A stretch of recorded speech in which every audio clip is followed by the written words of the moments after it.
علیہ السلام نے ارشاد فرمایا لا یؤمن احدکم حتی اکون احب الیہ، تم میں سے کوئی شخص اتنی دیر تک کامل مومن نہیں ہو سکتا جب تک میں اس کو محبوب نہ ہو جاؤں، من والدہ و ولدہ والناس اجمعین، اس کے والد سے، ماں باپ سے، اس کی اولاد سے، یہاں تک کہ کائنات کے ہر شخص سے زیادہ جب تک میں محبوب نہ ہو جاؤں ایمان کی تکمیل نہیں ہو سکتی۔ حضرت سیدنا عمر رضی اللہ تعالیٰ عنہ نے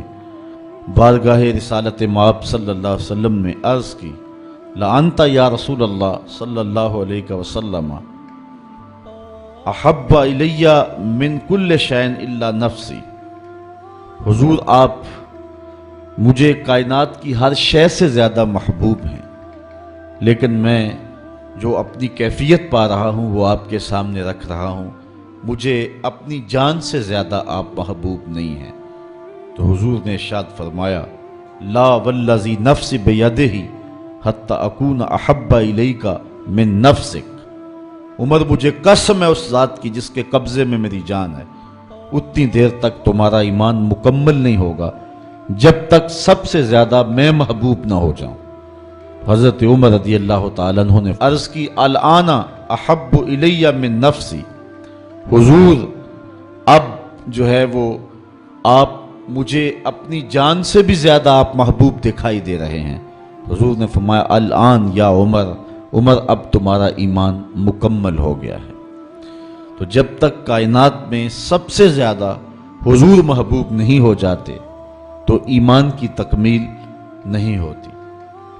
آقا کریم علیہ السلام کی مجلس نور سجی ہے،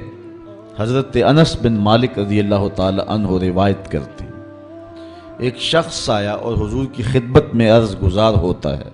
متی الساعہ یا رسول اللہ، اے پیارے رسول صلی اللہ علیہ وسلم قیامت کب آئے گی؟ اگر ایک طالب علم پوچھ رہا ہو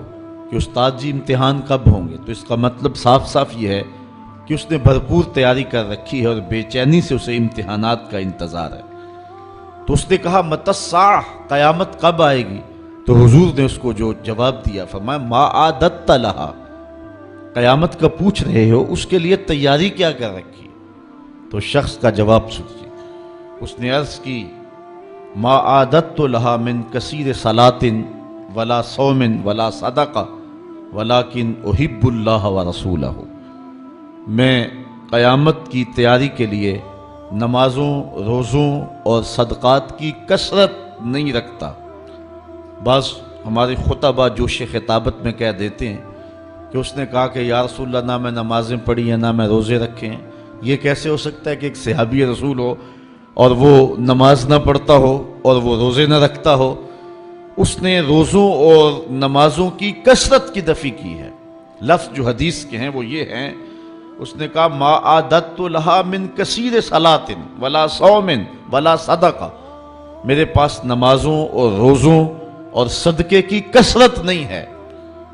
اس بات پہ مجھے کوئی تیاری کی صورت میں ناز نہیں ہے کہ میرے پاس بہت ساری نمازوں کا ذخیرہ ہے، صدقات میں نے بہت سارے کیے ہیں، لیکن جو میری تیاری ہے وہ یہ ہے ولیکن احب اللہ ورسولہ، میں اللہ اور اس کے رسول سے پیار کرتا ہوں، میری بس یہی تیاری ہے۔ تو اس جواب پر حضور علیہ السلام نے جو ارشاد فرمایا وہ سننے کے قابل ہے۔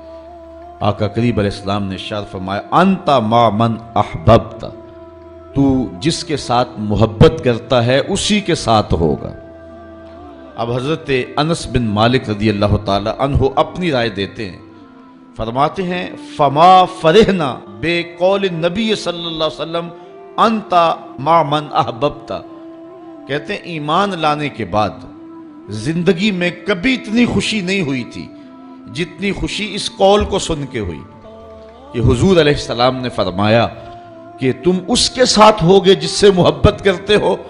تو حضرت انس رضی اللہ تعالی عنہ مزید فرماتے ہیں انا احب النبی و ابا بکر و عمر و ارجو ان اکون بحبی ایاہم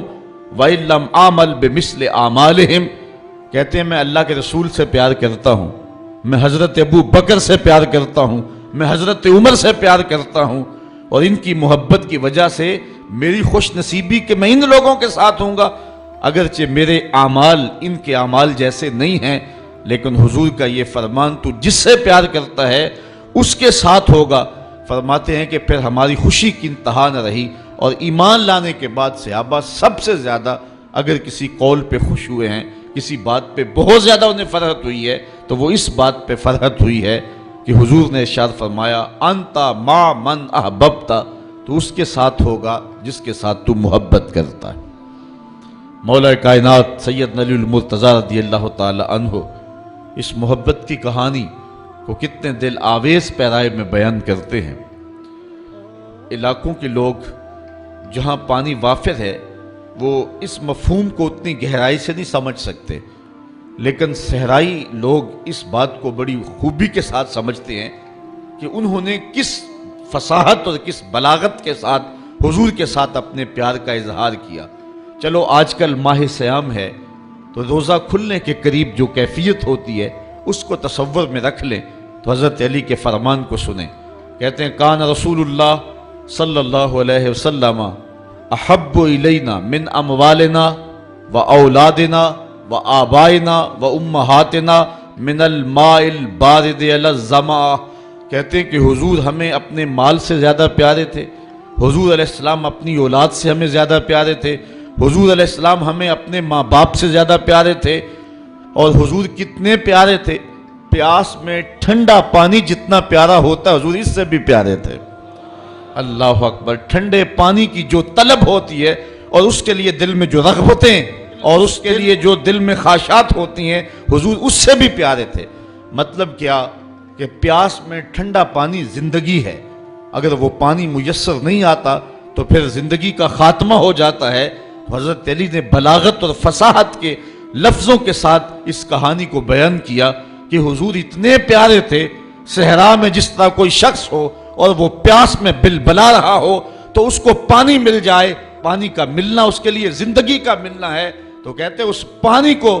مل کر کے، اس پانی کو دیکھ کر کے، اس پانی کو پی کر کے، حاصل کر کے اتنی مسرت نہیں ملتی تھی جتنی مسرت حضور کا چہرہ دیکھ کے نصیب ہوا کرتی تھی۔ یہ حضور علیہ السلام کے پیار کا عالم ہے۔ حضرت عمر بن عاص رضی اللہ تعالیٰ عنہ فرماتے ہیں ما کان احد احب الی من رسول اللہ صلی اللہ علیہ وسلم، کہتے ہیں کہ جتنے حضور ہمیں پیارے تھے کائنات میں اتنا کوئی بھی پیارا نہیں تھا۔ جنگ احد کے موقع پہ آپ جانتے ہیں یہ خبر مشتہر کر دی گئی کہ حضور علیہ السلام کی شہادت ہو گئی۔ ایک انصاری خاتون بھی حضور علیہ السلام کی شہادت کی خبر سن کر کے جو بھی ملتا ہے اسے پوچھتی ہے حضور کا کیا حال ہے۔ کسی نے کہا تیرا باپ شہید ہو گیا، اس نے کہا مجھے سناؤ حضور کا کیا حال ہے۔ پھر آگے گئی تو کسی نے کہا کہ تیرا بھائی شہید ہو گیا، اس نے کہا کہ اللہ نے اس کو اچھا ٹھکانہ دے دیا، مجھے یہ بتاؤ کہ میرے رسول کا کیا حال ہے۔ آگے بڑھی تو کسی نے کہا کہ تیرا شوہر شہید ہو گیا، تو اس نے کہا کہ وہ ایک بہادر شخص تھا اور اس کو شہادت کی منزل مل گئی، مجھے یہ بتاؤ میرے رسول کا کیا حال ہے۔ تو لوگوں نے کہا کہ حضور خیر سے ہیں، تو اس نے کہا کہ مجھے جلدی لے جاؤ حضور کے پاس، میں حضور کا چہرہ دیکھنا چاہتی ہوں۔ جب آقا کریم علیہ السلام کو اس نے دیکھا تو اس نے تاریخ ساز جملہ کہا کل مصیبت بعد کا جلل، حضور آپ مل گئے ہیں تو کوئی مصیبت ہی نظر نہیں آتی۔ میرا شوہر چلا گیا، میرا بھائی شہید ہو گیا اور میرا باپ اس جنگ میں شہید کر دیا گیا، لیکن مجھے اس کا کوئی دکھ نہیں ہے، مجھے اس بات کی مسرت ہے کہ آپ خیر سے سلامت ہے۔ تو ہر مصیبت، ہر دکھ اور ہر اذیت جو ہے وہ مجھے گوارا ہے، میرے لیے وہ بہت چھوٹی مصیبت ہے، اور اگر آپ کو نہ پاتی تو یہ میرے لیے ایک بہت بڑی اذیت ہوتی اور ایک بہت بڑا امتحان ہوتا۔ حضور علیہ السلام کی محبت کے قصوں میں علماء نے حضرت زید بن الدسنہ کا قصہ انتہائی معروف اور محبت کی ایک عمدہ مثال کے طور پہ بیان کیا ہے۔ جنگ رجی کے موقع پہ حضرت زید بن دسنہ گرفتار کر لیے گئے تھے۔ کافروں نے حضرت زید کو پکڑ لیا اور پکڑ کر کے ان کو جو ہے وہ سولی پہ چڑھا دیا۔ ان کو جلتی ہوئی آگ کے انگاروں کے اندر رکھ دیا، اور پھر ان کو کہا کہ اے زید، اگر تمہاری جگہ تمہارا نبی ہوتا اور تم اپنے اہل و عیال کے ساتھ اپنے گھر میں چین سے بیٹھے ہوتے تو کیسا ہوتا؟ تو حضرت زید نے جو بات کہی وہ سننے کے قابل ہے۔ فرمانے لگے کہ تم یہ بات کہتے ہو کہ میری جگہ وہ ہوتے، مجھے تو یہ بھی گوارا نہیں ہے کہ حضور اپنے دیش میں بھی ہوں اور حضور کے پاؤں میں کانٹا بھی چبھ جائے۔ ابو سفیان اس وقت ابھی اسلام کی دولت سے مالا مال نہیں ہوا تھا، اس نے حضرت زید کے ان جذبوں کو دیکھ کر کے کہ ان کو آگ کے تپتے ہوئے کوئلوں پہ رکھا جا رہا ہے اور اس حالت میں یہ جملہ کہہ رہے ہیں، تو کہنے لگا کہ میں نے بڑے بڑے لوگوں کو دیکھا ہے، لیکن جتنی محبت اصحاب محمد سے کرتے ہیں واللہ کسی کو اتنا پیار کرتے میں نے نہیں دیکھا ہے۔